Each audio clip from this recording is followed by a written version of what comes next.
All for waiting. I'll quickly review the agenda. You'll have previous minutes, student and school presentations, parent groups, open to the public, 3 minutes per speaker for no longer than 60 minutes. We'll have our superintendent's report, our correspondence and board comments. We'll have our personnel agenda, consent agenda, and then we do have an addendum resolution 13. May I have a motion to approve the minutes?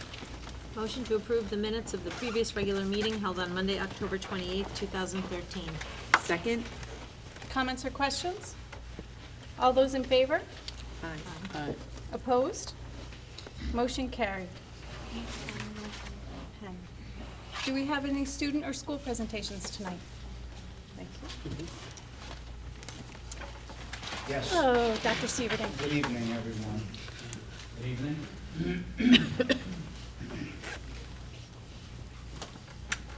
I was sent as an envoy for the Beacon players. Mr. Scarone and Mr. Devine asked me to come to make a very important announcement tonight.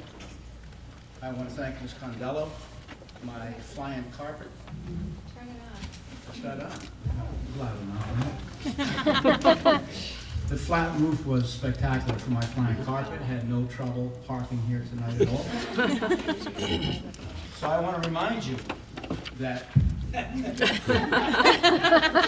the Beacon Players will be presenting their fun-filled musical of Aladdin this weekend. Friday evening, Saturday matinee at 2, and Sunday matinee at 2. And you bring your children. There's going to be a cast party with the kids after both matinee performances. All your favorite characters will be on stage for Disney's Aladdin. Frequently I hear them practicing in the auditorium, and I'm telling you, it is phenomenal. If you see the stage design, the number of kids that are involved in this, you really will have a tremendous experience if you decide to come. You'll be doing the award Academy winning songs, A Friend Like Me, A Whole New World, and the musical creates many of the famous scenes of the film through fantastic effects. That was for the first half. The second half. Second half, there'll be incredible dance numbers, impressive sets, and imaginative pageantry. Skilled puppetry brings beloved characters such as the bird Iago to life. So I would all invite you Friday, 7 o'clock, and Saturday and Sunday matinees. I hope to see all of you there. Thank you. Thank you, Dr. Severding.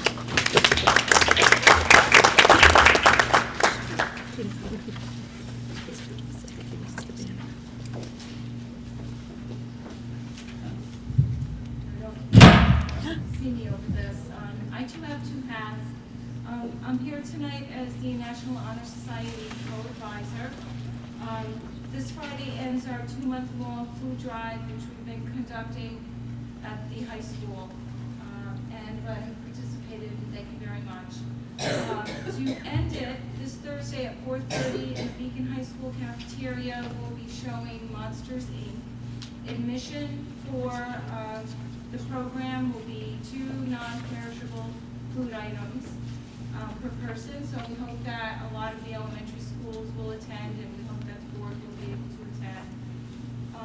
We will be also selling refreshments there, and the proceeds for the refreshments go to our Student for Student program, which was initiated by last year's Honor Society members, in which we raise money and have money and funds available for fellow students at the high school that are in need of either supplies, some kind of food situations in their home, and it's totally confidential. So we have 2 fundraisers, I guess you could call them, this Thursday at 4:30, and we hope that you'll attend. Thank you. Wow, this is the night. I'm proud to announce the signing of 2 NCAA Division I athletic scholarships. The signings will take place on Friday and next Wednesday. On Friday, Tony Romanelli will be signing a Division I scholarship to Wake Forest University, a baseball scholarship. And on Wednesday, Taylor Hughes will be signing a scholarship to St. Peter's, both full scholarships. Very proud of these two individuals, and we should all be proud, and you're all welcome to attend the signings. Thank you.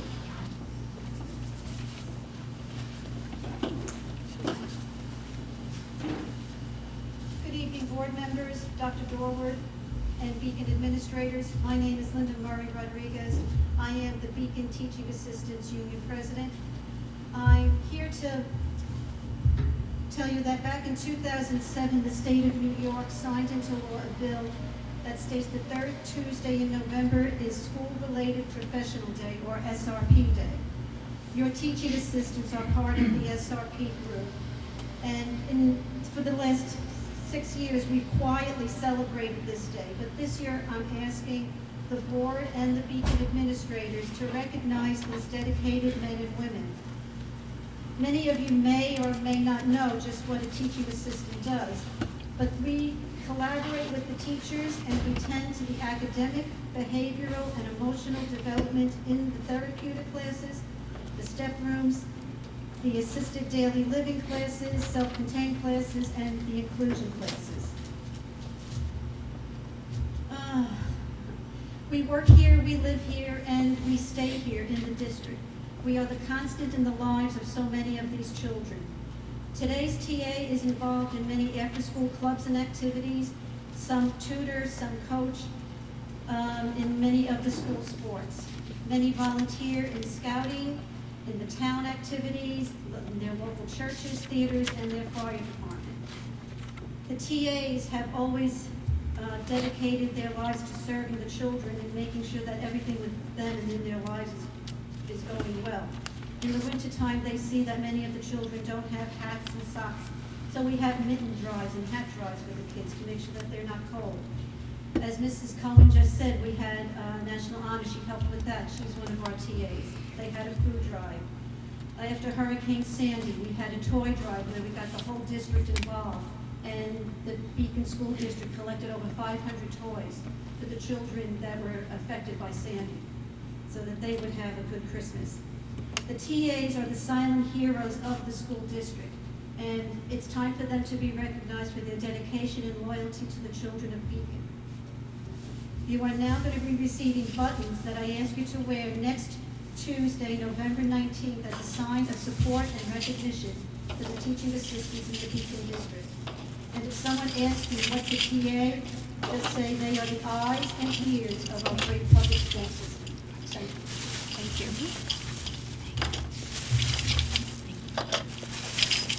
Do we have any parent groups tonight? Before we begin our open to the public, we do have some special guests here tonight from Chevron, and if they'd like to come forward.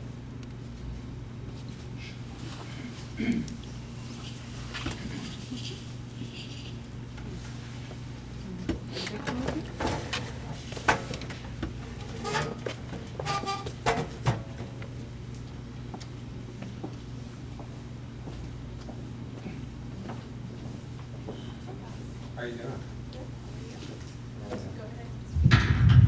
Hi, my name is Monty McKillop. I facilitate the community advisory panel, which Melissa is a part of, that meets every other month to talk about the old Texaco Beacon Research Facility property and what the cleanup goals and the future of the site is. And with me tonight is Mark Hendrickson and Craig Butler. Mark is a project director or project manager for Chevron, and Craig works at Parsons Engineering Corporation, which is the project engineers and the actual executors at the site. They're here to present a check to Melissa and to Dr. Dorward is our superintendent. Dr. Dorwood for $1,500, and hopefully you'll be able to find some sort of science or education program that you can put that to good use. So we'd like to get your picture if they're giving you the big check. We'd like that too. We'd like a copy of that picture. Sure. I'm just going to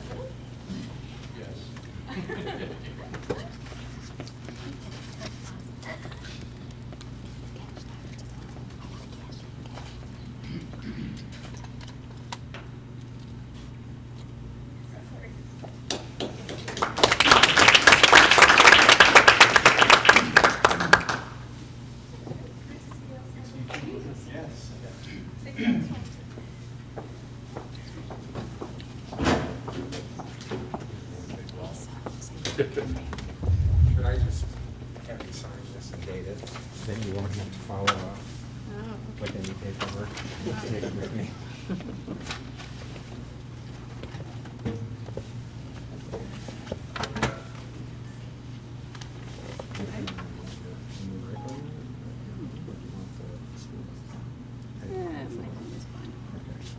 It's in the book. Anybody that wants to buy me. Thank you. Thank you. Okay. Thank you. That's okay. Oh, you got it. We're good. Okay. Okay, open to the public. Who would like to speak?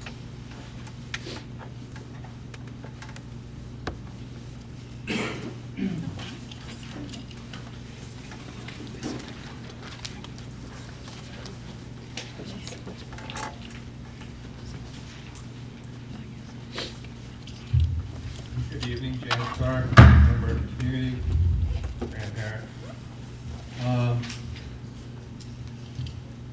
Last week, as a teacher and belonging to NYSUT, even though I'm retired from it, I still receive the NYSUT United, which is the NYSUT newspaper, which really gives some really valuable information from time to time. Last spring, I had, I used a term that we're at the crossroads of education when it came to the budget. A little different this time. The education of our children at Beacon is beginning to hit critical mass. We're going, where we're going and what we're doing are questions we need to answer if our children are to have a chance to succeed in this global world. In a recent edition of NYSUT United, there was an article about children living in poverty. In New York State, the number is 960,956 children that live in poverty in New York State. And that number of students, and that the number of students receiving free or reduced lunches is approximately 52%. Our own demographics, and this I got off of information from State Ed and off our own website, is that our demographic breakdown for our students is with white students we have 47.5%, black students are 20%, Hispanic is 26%, and the remainder is a mixture of different. Here in Beacon, the number of students receiving free or reduced price school lunches is 46%, with 36% receiving free lunches and 10% getting reduced price lunches. When a child comes to school hungry, it affects their whole educational being and their own self-worth. Principals can tell you that, teachers will tell you that. It's a fact that's out there. So, what does this have to do with educating our students? Everything. Recent numbers on a standardized test with 3 and 4 on the scale show the following here in Beacon. ELA students, or ELA testing with elementary and middle school is 52%. High school is 55%. Math, elementary, middle school, 60.7%. High school, 31.2%. Science elementary, 81%. High school, 83%. Bear in mind, 3 and 4 are not the top numbers that we want to have them in. 1s and 2s is where you want to have them. 3 and 4 is the low end of the scale on the standardized test. Question now is, what changes will we make to improve these scores? Because what we are doing is not working. Since you will soon be entering the budget preparation for 2014-15 school year. The decisions you make will have great impact on our students' success. If not already in place, I would like to suggest some of the following things. At the elementary level, arrange a daily schedule so that there is an AIS or homework help at the end of the school day. When we were kids and we were going through classes, we always said, why do I need to know this math?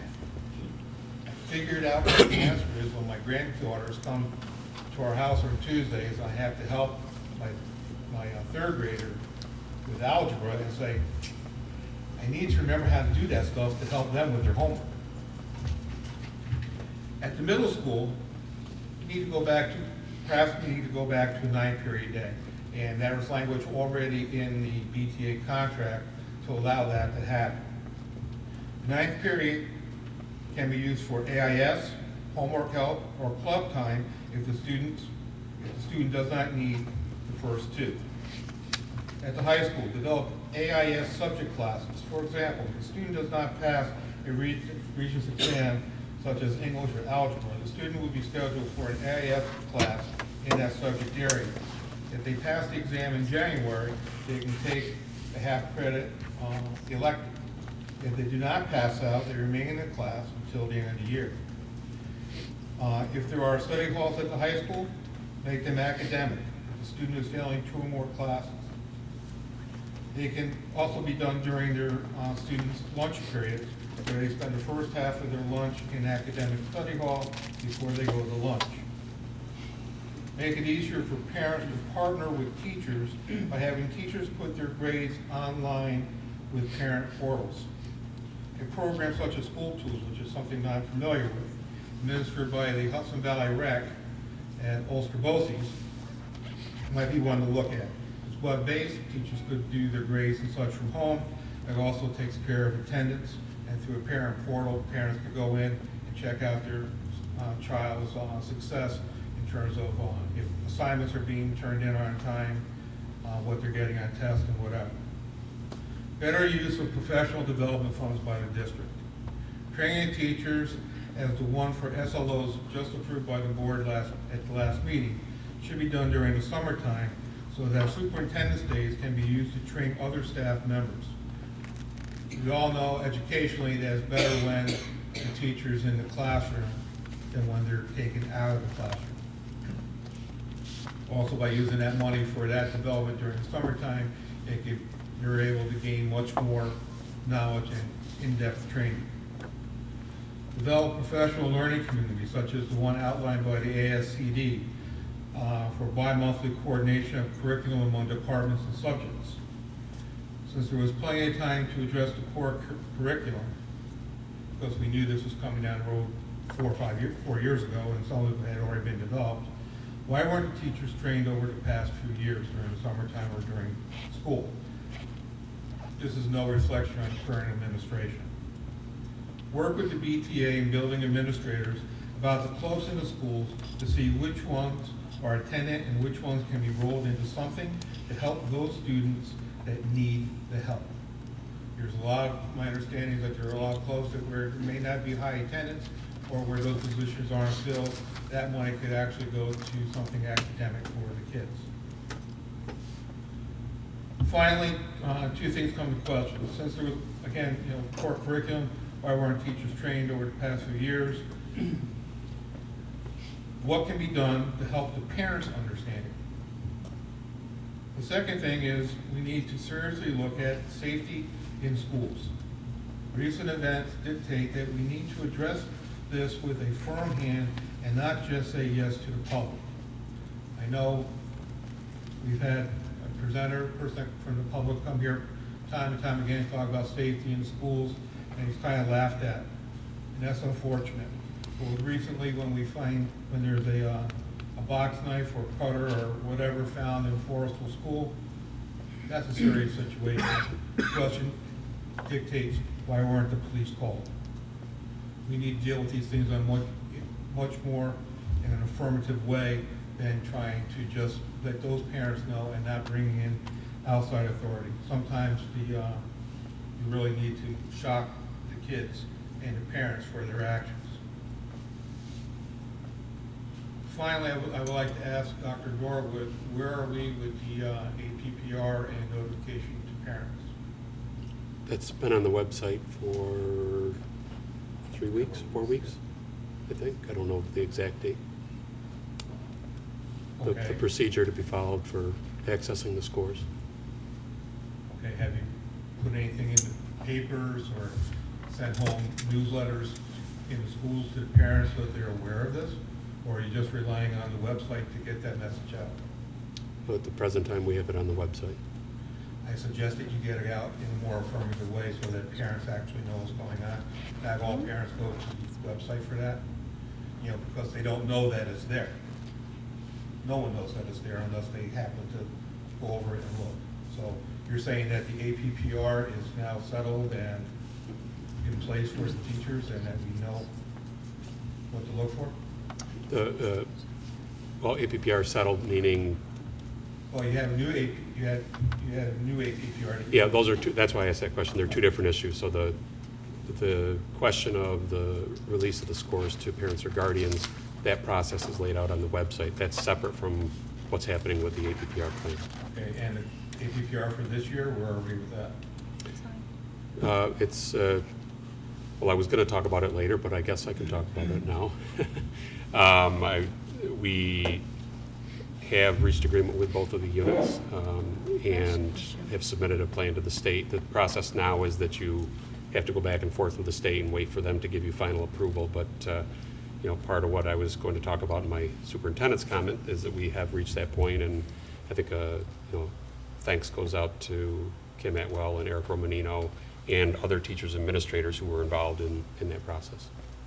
Okay, and I also would like to personally thank you. Having seen you at some of the girls varsity soccer games, I'm glad to see that you were at least getting out to those games and hopefully to other events as well. Mm-hmm. Thank you. Thanks.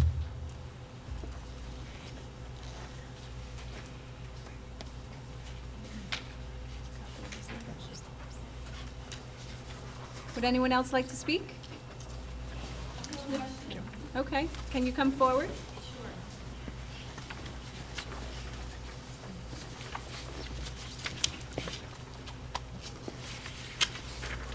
My name is Maggie Yarnes. I live in Beacon, and my question was, is it true there is data collection on our children going on? Behavioral issues, attendance. I've been reading all these articles about a third party collecting data on all the children in New York State, and Pleasantville opted out of Race to the Top because of this. What I believe you're referring to is the state requires, first of all, the state has been collecting information for a number of years. I don't have the exact number of years, but. Right, the state, but I think this is a software company. What's happened is that now the state is requiring all districts that accepted Race to the Top funds, which would include Beacon and a fair number of the schools around the state, to select a data dashboard service. Part of the data dashboard service is that the state will, in order for us to make use of the data dashboard service that they require us to use, the information has to go to a company by the name of InBloom, which then distributes it to the service that's, whichever service we pick. So some schools have chosen to opt out, but if you read within the articles, what you'll see is the state still is sharing the data even from those schools that have opted out. They're just not receiving any funds. They're not receiving any funds. The state has taken the position that that data has been, you know, I may not be wording it exactly correctly here, but essentially they've been collecting that data for a number of years, and that it's within their purview to share that with this company as a means to get it to the data dashboard service. So yes, there are some schools that have opted out, but their data is still going up to the state and then up to this company, just like everybody else's. Okay, thank you. Thank you.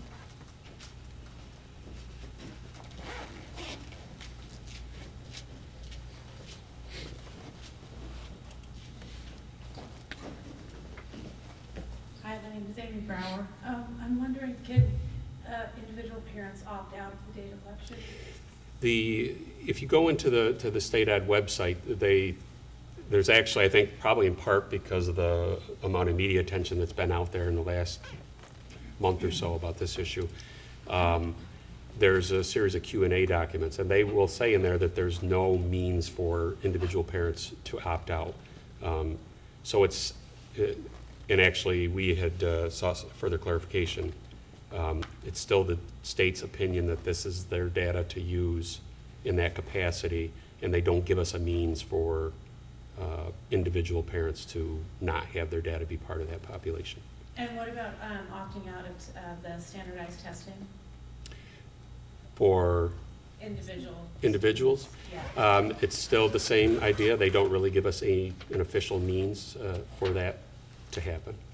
And if enough people opt out of the standardized testing, does that hurt the school that the children? It would have there's a definite impact to that in a couple of ways, and one of them is that the state, everything's sort of intertwined, and so the state has made changes to the testing.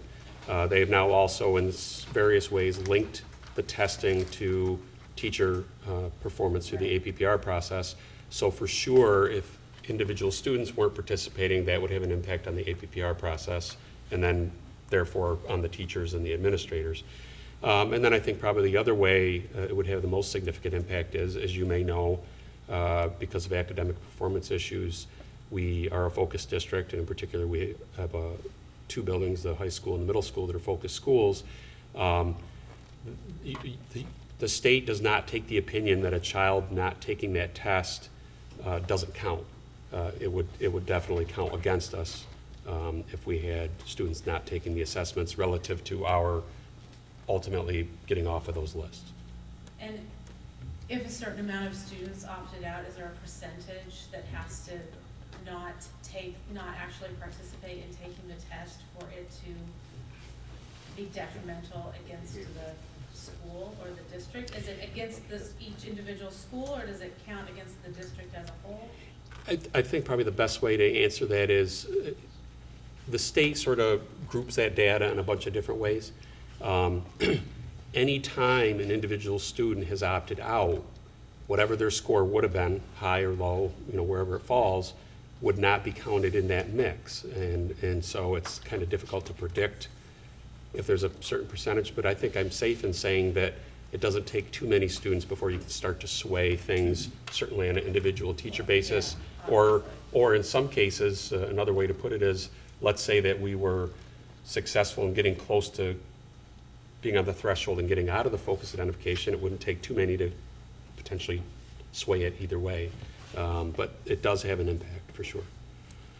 Thanks. You're welcome.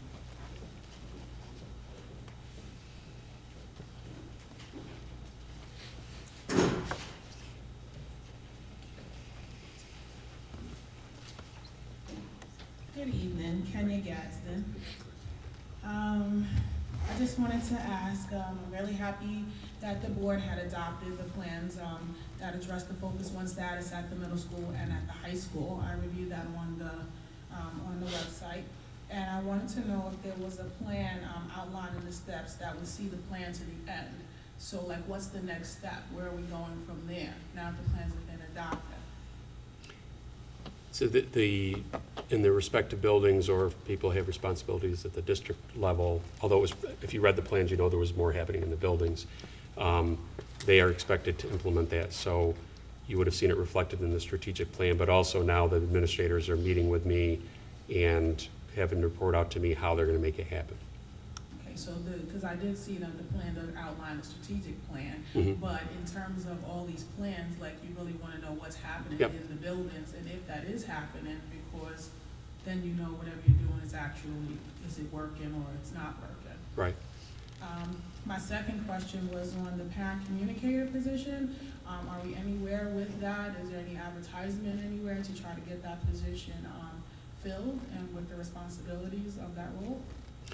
That particular role, because it would potentially be a teacher, there's a couple of contractual issues that we have to work through before we can finish the posting. Contractual stage. Yes. The third question is, the evaluation conducted by the state at the high school, where certain issues were identified. The high school, I guess, is supposed to actually fix those issues. Is there any data or progress on those areas to show what has been worked on thus far? And in addition to that, I just want to piggyback on that, the same is supposed to happen for the middle school. We're supposed to evaluate ourselves. And so who will choose the team that will go in and evaluate the school? And if possible, would that include a parent? And if it does, how does the parent get involved? So I'll do my best to remember the order of the questions there, but relative to the review of the high school, this has been sort of an ongoing process, but you might recall that Mr. Tim had spoken about the fact that the state came in, they did the review. We benefited from sort of a summary meeting that they held with former administration. When we developed the plans, we're supposed to use that report, but we didn't actually have the report itself to make use of, so we're kind of working off of that summary document. And to date, I don't think that we've actually received the formal report back from the state. Summary, what are you doing? So the focus plan itself had to address the points. So if the things that you see laid out in the focus plan are, well, I want to be careful on how I say that, because remember, we're still waiting for state approval. But we were obligated to craft that plan so that we are addressing the deficiencies that were found in the review that was done, in particular in the high school. So we don't have I don't have the benefit of being able to show you the plan from the report from the state so that you can see whether the focus plan matches it.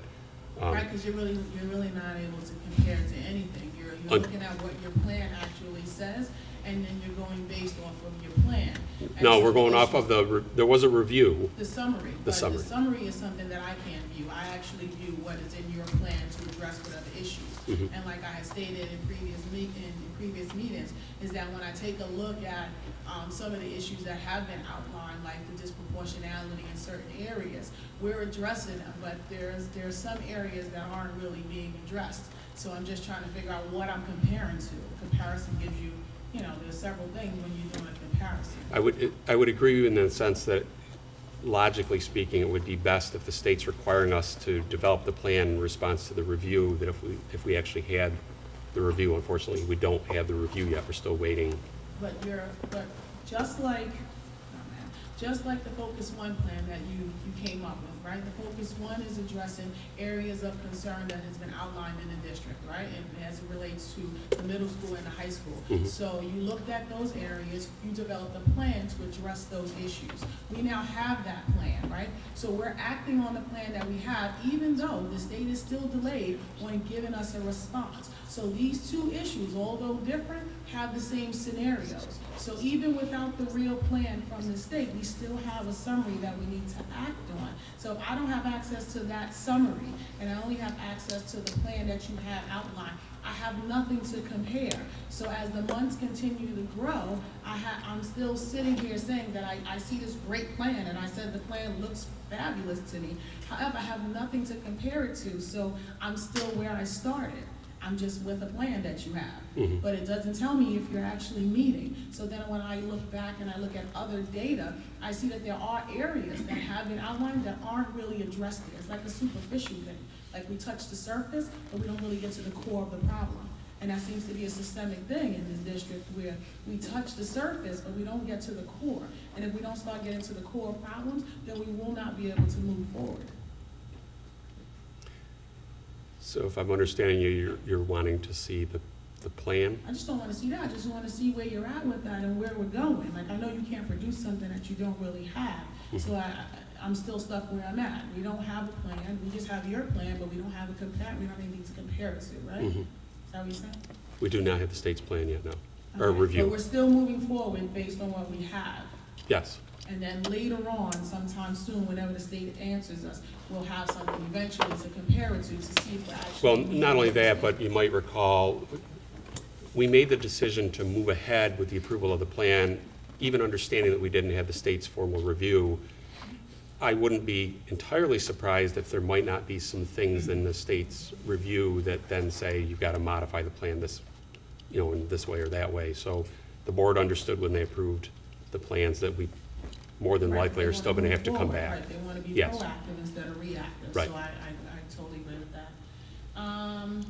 And then with the evaluation for the middle school, like, because we have to evaluate ourselves, who will be chosen? Because I understand that certain things are done in terms of choosing teams, I really don't know how that advertisement gets out or who gets chosen, so I want to know who is going to be doing that, and if the parent is allowed to do that, how would that parent? That would be going through Mr. Tim's office, and, much the same as we, in the other areas, you saw tonight, the LAP plan, there was parent members, so certainly we can communicate that out if we're looking for parent member involvement in that process. So I should be calling you, Mr. Tom?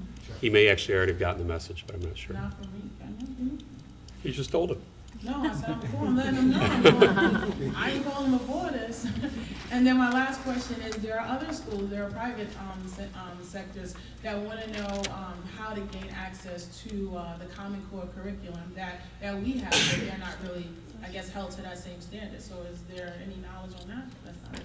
How they can access the Common Core. Right, so say some of our kids, where, I think Jan was talking about, after-school programs and stuff like that, and I have to say that the teachers are excellent, they do stay after school to help the students, but I think if we bring back the day of real after-school, I think we'll have some real progress going on, because then kids will have places to go, sometimes they'll have snacks to eat, and so it's a whole big, area of things.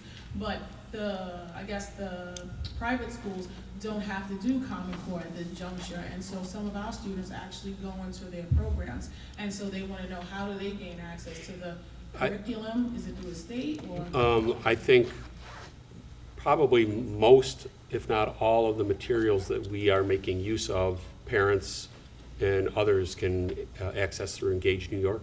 Engage New York? Right. That's Is that sort of like the a clearinghouse for document? the state ed webs, state ed. All right, thank you. You're welcome. Would anyone else like to speak? Okay. Would you like to continue with your report? I would, well, I just going to reiterate, because I think if you were with us at the last meeting, I had made a comment about the sort of a status update on the APPR, and although I already, in response to Mr. Stark's question, had commented on it, I just want to come back to the idea that there's been an awful lot of work that's happened, I think probably since early August, relative to transitioning to a new APPR system, which we feel is going to more adequately measure the performance of our students, or of our teachers and administrators. And between the last meeting and this meeting, we have reached agreement now with both units. We've made a submission to the state. And the process from this point, just for the community, in case you don't know, is we will have to interact with the state through what's called the review room. Ultimately, there might be some minor changes that they ask us to make in the plan. Once we get to the point that the plan is acceptable to the state, we'll be coming back for the presentation to the board. They have to formally adopt it, and then it goes into effect. So I do appreciate the efforts of our two union heads, and then there was a number of teachers and administrators that have been involved in the process throughout the fall as well. I'm sorry to interrupt. For those of us who don't know what that acronym means, can you please elaborate a little? Annual Professional Performance Review. It's basically the state's, observation and evaluation has been going on in the schools for years. 3 years ago, 2 years ago, they sort of started into this process of, I guess I would describe it as revamping or making additional requirements of the schools.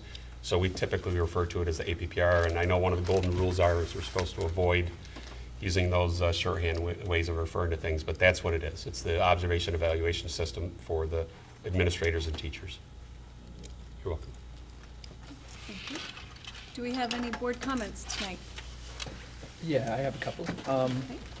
I attended the Dutchess County School Board Association meeting last Thursday.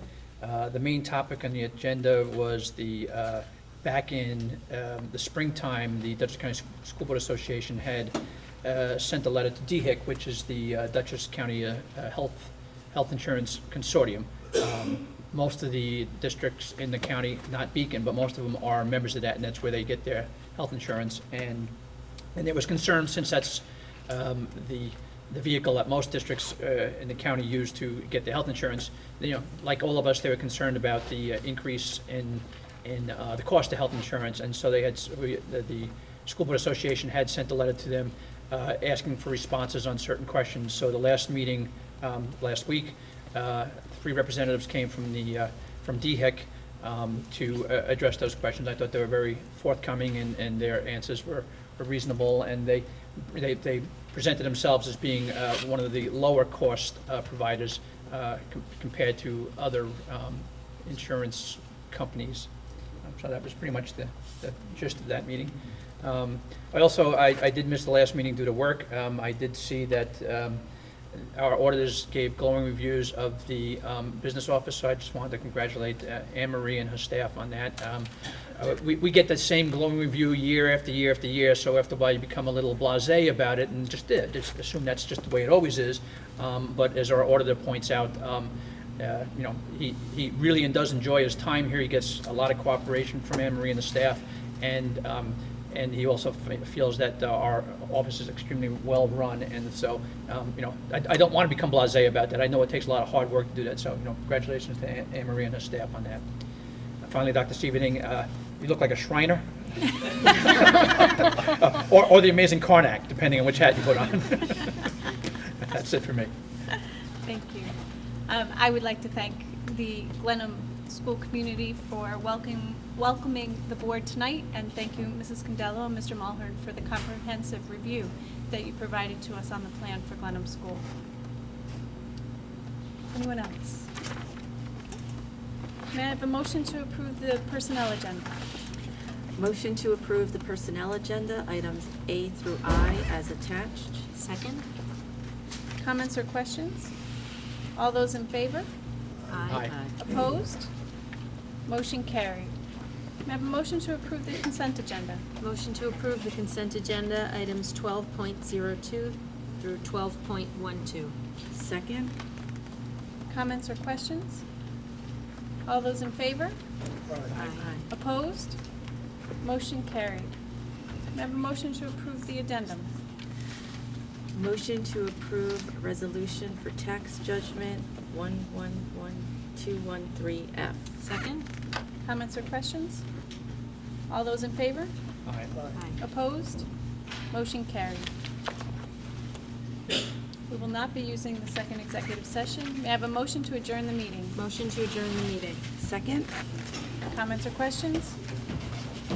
All those in favor? Aye. Opposed? Motion carried. Meeting adjourned. Thank you all for coming out.